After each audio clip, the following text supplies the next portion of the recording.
نحمده ونصلي على رسوله الكريم أما بعد فأعوذ بالله من الشيطان الرجيم بسم الله الرحمن الرحيم سيقول السفهاء من الناس ما ولاهم عن قبلتهم التي كانوا عليها قل لله المشرق والمغرب يهدي من يشاء إلى صراط مستقيم صدق الله العظيم.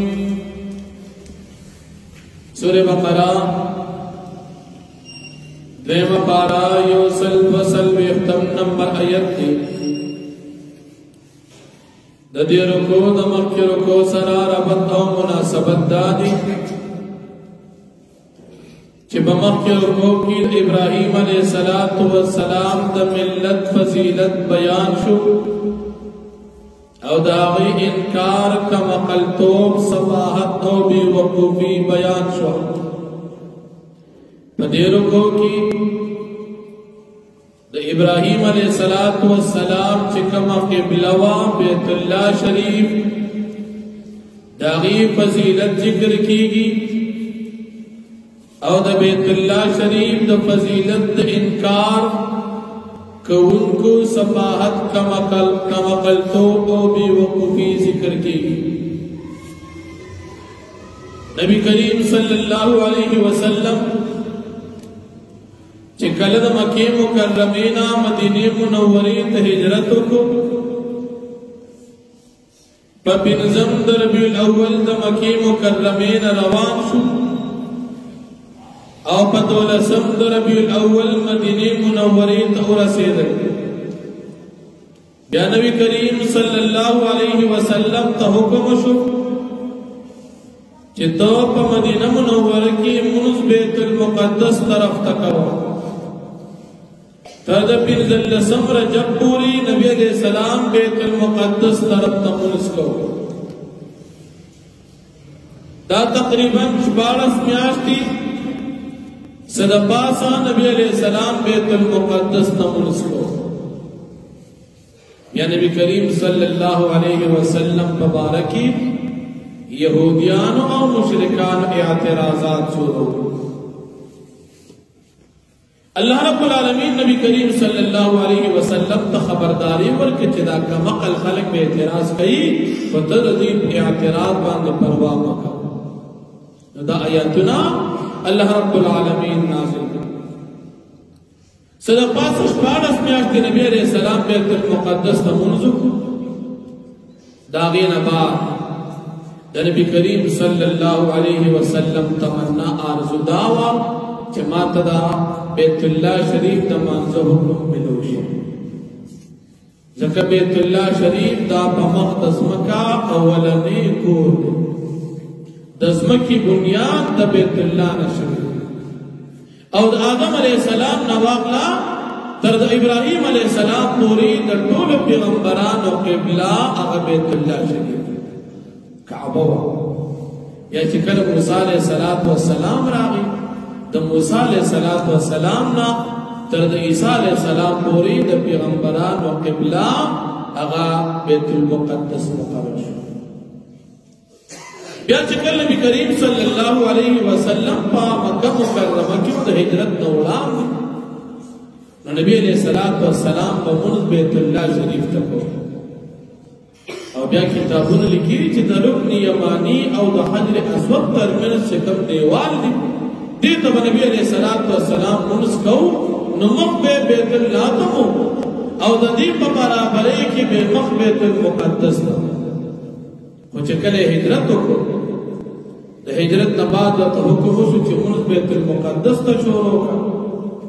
نو نبی علیه السلام بیت المقدس ته لمونځ کوو. نو یهودیان اصل نبی علیه السلام سره په حسد وو، مشرکان ورسره اصل دشمنان وو، هغوی ته اعتراضات مکمله وشو. یهودیان وی ګوره د پیغمبر ته خپله قبله معلومه نه ده، وایي چې موږ کوم طرف ته مخ کوو نو دې هغه شان مخ کوي، ځکه یهودیانو بیت المقدس ته مخ کوي. چې موږ پسې دی روان دي د خپله قبله معلومه نه ده دا ډرامې مشرکانو کافرانو ویل ګوره زموږ سره دومره نه لګي چې موږ د خبره نه منو ده به زموږ بیت الله پرېښودو بیت المقدس دی رانه مخ واړو حالانکې دی یهودیانو په تورات انجیل د عیسیانو کې دا خبره لیکلې وه چې د آخر زمانې پیغمبر راځي هغه به نبی القبلتین هغه به بیت المقدس ته مونځ کوي او بیت الله ته به مونځ کوي دا د نبی علیه السلام علامه په تورات انجیل کې موجود وه خو دا ظالمانو دې هسې بانې لټولې دا اعتراضات نو نبی کریم صلی الله علیه وسلم الله پاک د آیاتونه نازل کړي د دې آیاتونو د نزول په باره کې د علماء دوه جماعت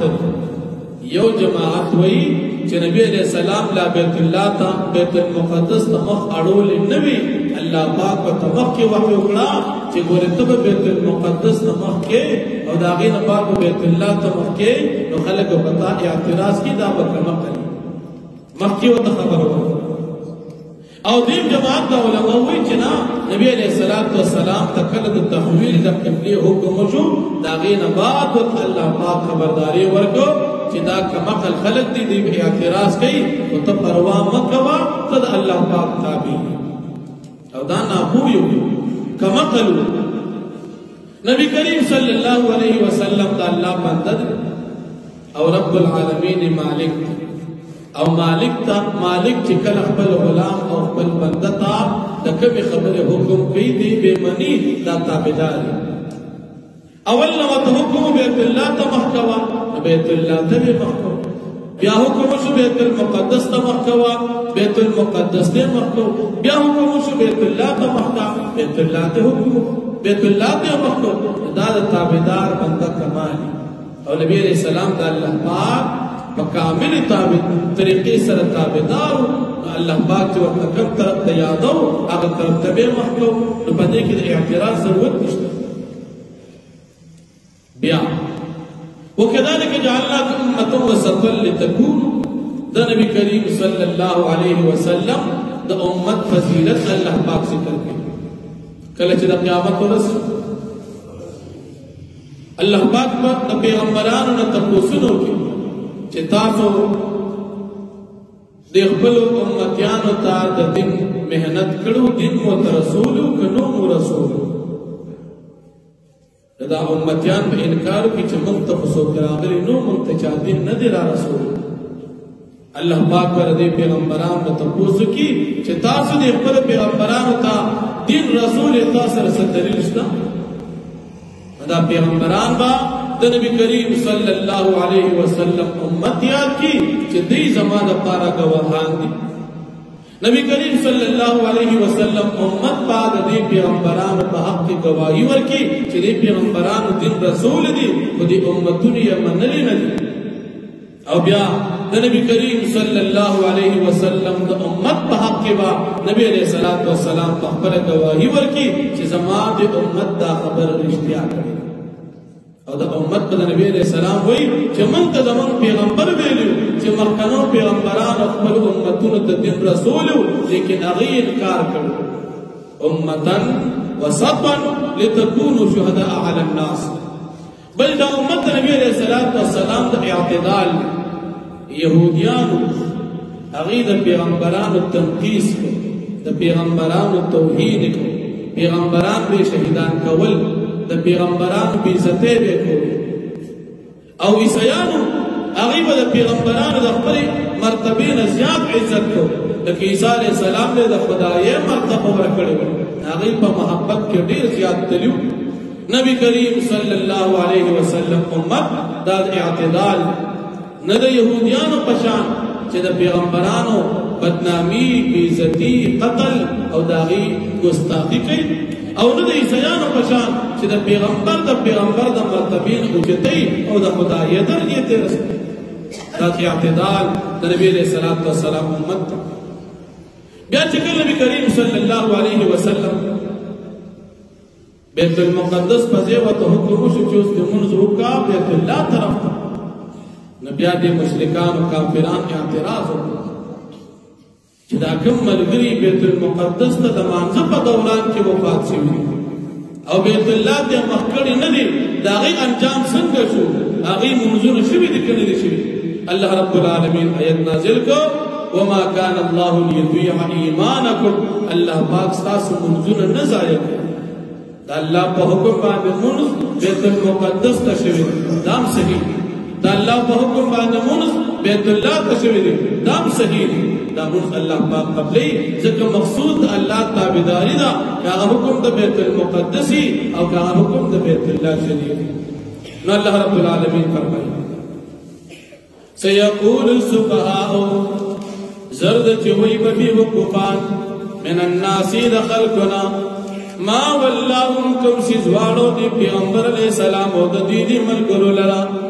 ان قبلتهم التي د دوی دغه قبلې نه کانو علیها چې دوی هغې طرف ته مخ کوونکي کمې قبلې ته دوی مونځ کوو کوم څیز دوی واړو بیت المقدس ته ولې مونځ شروع دوی به اعتراض کوي. قلتو فرمائے پیغمبر علیہ السلام للہ المشرق دا اللہ پاک دا پارا مشرق طرف دی والمغرب دا اللہ پاک دا طرف دا اللہ پاک دا پارا مغرب طرف دی.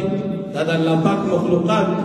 کہ دا مشرق دیم دا اللہ اختیار دی کہ دا مغرب دیم دا اللہ اختیار او دا اللہ حکم یہدی من یشاء الى صراط مستقیم. اللہ پاک ہدایت کی چاہتا چوکواڑی دا نیغ لارے دا اللہ پاک وقت خطا سنا پوئے دا اللہ حکم مخالفت کی خپل اعتراضات. وکذالک هم دارنگی څنګه چې فضیلت د نبی علیہ الصلوۃ والسلام د کعبه ذکر شو جعلناکم دارنگی جعلناکم من وګرځولي تاسو امه وسطا یو امت د اعتدال درمیانا. څنګه چې تاسو کعبه افضل ده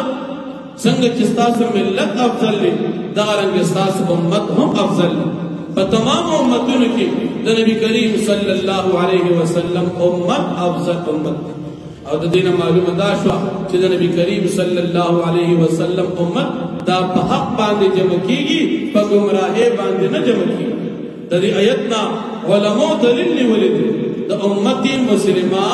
د اجماع په حجتیت باندې چې امت مسلمه په یو کار را جمع شي دا دلیل د دې چې د امت مسلمه د اتفاق ټیک دی په غلطی باندې نه جمع کیږي. ځکه د امتیانو د پیغمبرانو په حق کې ګواهي ورکړي دا به ټیک وي. لتكونوا شهداء على الناس د پاره دې چې تاسو شئ ګواهان په خلکو باندې. امتیانو په باره کې به تاسو ګواهي ورکوئ چې پیغمبران تاسو د دین رسول ويكون الرسول عليكم شهيدا